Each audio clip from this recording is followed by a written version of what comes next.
What is up, you guys? We are back today. We got Lucifer and Mochi in the background, relaxing.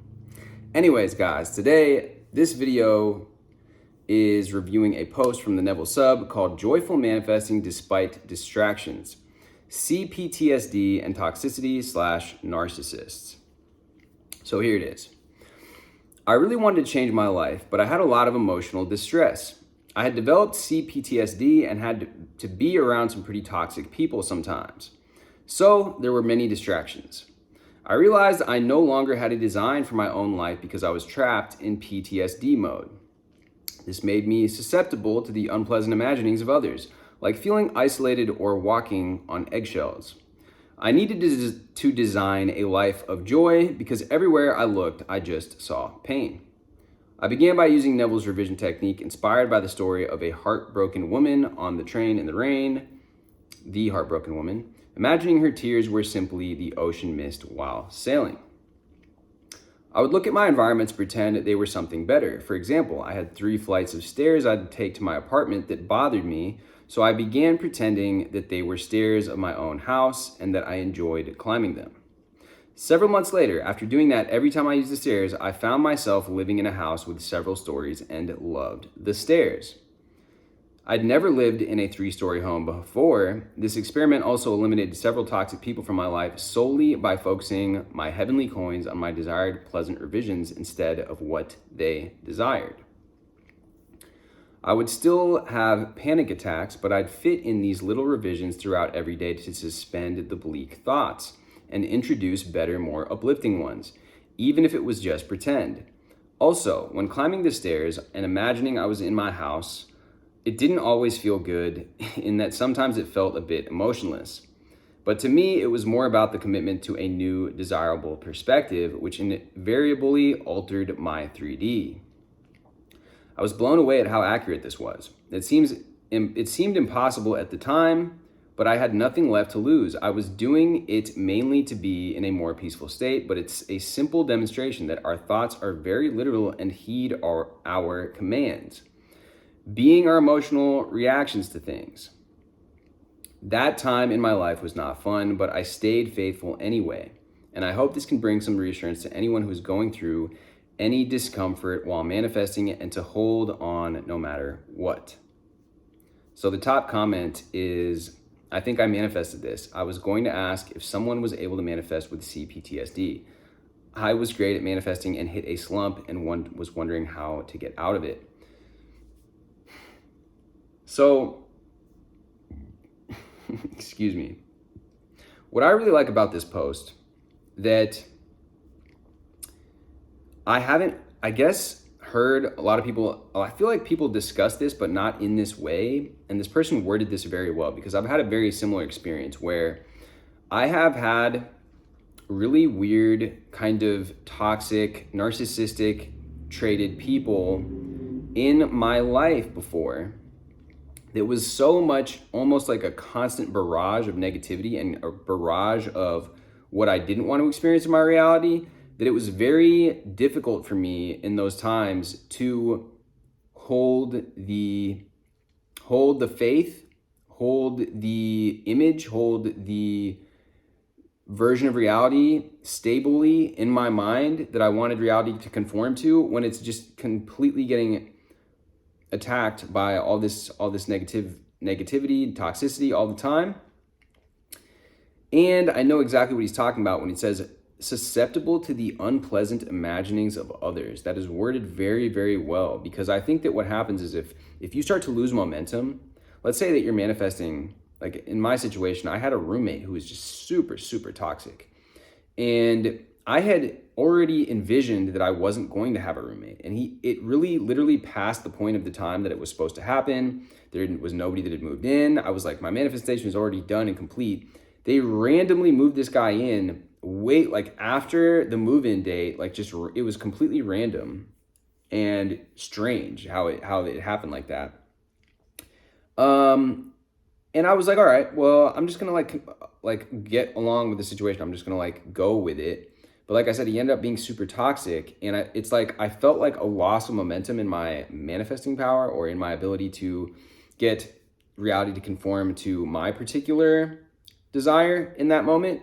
And so I know what he's saying because it felt like I had lost momentum, and now I was susceptible to the unpleasant, like everybody else's version, what everybody else is imagining, which is like, to me, in my mind, like it's shit. It's like, I don't want that.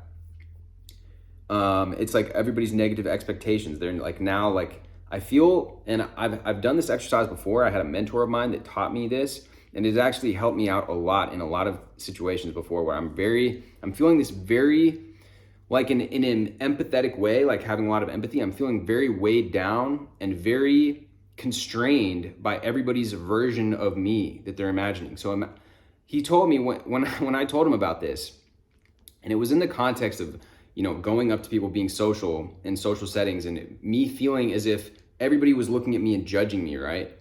And he said, what you need to do is imagine that their eyes, like imagine their attention on you as like cords and cables of coming towards you, of energy. And what you need to do is you just need to cut all the cords. And I did that, and it really like viscerally made a difference for me, like on a physical level and an emotional level, mental level. So I wanted to share that because I feel like that is really what's going on. And if you guys want to go ahead and borrow that technique, or just go ahead and just use that, let me know what you guys experience, because to me that was like a very clear way of explaining what's going on with this, like being susceptible to the unpleasant imaginings of others, being affected by other people's versions of you that they're enforcing on you. This is another thing that I've realized, like it happens, I feel like when I go see old friends of mine that only knew me from the past, or friends from high school, it's like they see me as this version of myself, and then it's like you feel their energy like trying to lock you into that version, which isn't in step and in alignment with the new version that you are, and the new version that you are being into, like conforming and aligning into reality and solidifying. So anyways, guys, it is a cool post though. I like this, and it's awesome to know too, because a lot of people suffer from these various mental or psychological issues, whether it's PTSD, it could be, what is that? Like bipolar disorder, there's BPD, there's different types of like neurotic and mental things that people deal with and issues. It could even be ADHD, but it's all across the scale, right? And so to know that there are people that have been diagnosed with these things, that they're still able to make these changes, is really, really good and reassuring.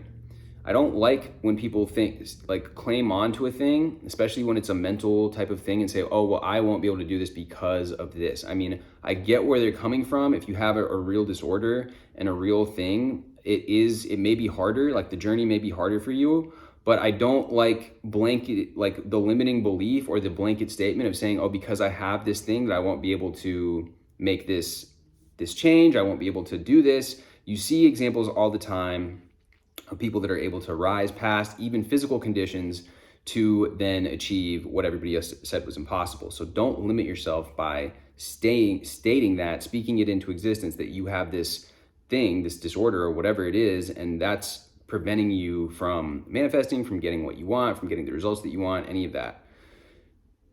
And I also like the revision technique. I mean, I've never been like a super consistent user of this technique of revision. I think I did implement it actually with this toxic roommate that I mentioned. I don't know that it worked with him. I think that it has worked for other things in my life. But like I said, I've never used it consistently. Like with affirming, like I've gone through periods in my life, I've actually gotten results. I've actually been really consistent with that. And even with the practice of visualizing, I've had way more consistency with that practice as well.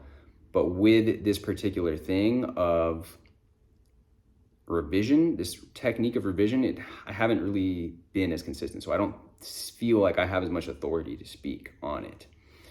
Now, I like the feeling about the joy of climbing the stairs and imagining that they were his own stairs. That's cool too. And talking about this as well, that it didn't always feel good. Sometimes it felt a bit emotionless, even when he was imagining. So it's like I did with the robotic affirming video. It doesn't have to feel so real every time. A lot of the time it's about repetition. You need to just get the reps, and you need to do it because that is what is going to fill your awareness with that new reality.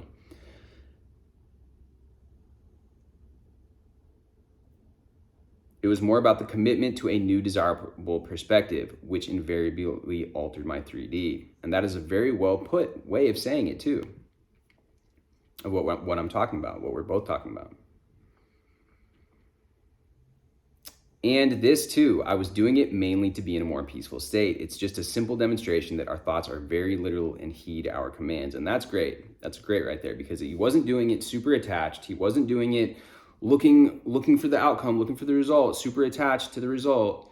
He was just doing it to be in a state of peace, to be in a state of joy, to be in a state of harmony within. And that harmony and that alignment and his ability to feel that peace and resonate on that new frequency inside of himself, where he's in alignment with this new reality, is what is allowing it to come in. So I love this post, guys. It's short, it's simple, but of course I had to dish out a little thoughts and feedback on it after the post. So anyways, guys, with that being said, let me know what you guys thought about this. If there's anybody that you know that has any of these psychological disorders or whatever, I think one thing that can be helpful is imagining their ability to use that to their advantage.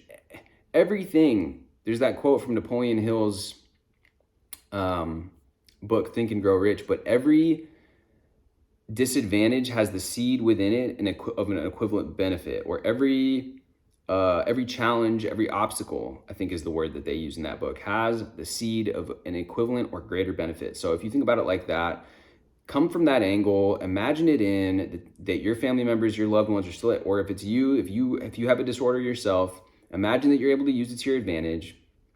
Try using some of my techniques that I've posted in recent videos, bring some humor, some lightheartedness to it. And anyways, let me know how that goes, guys.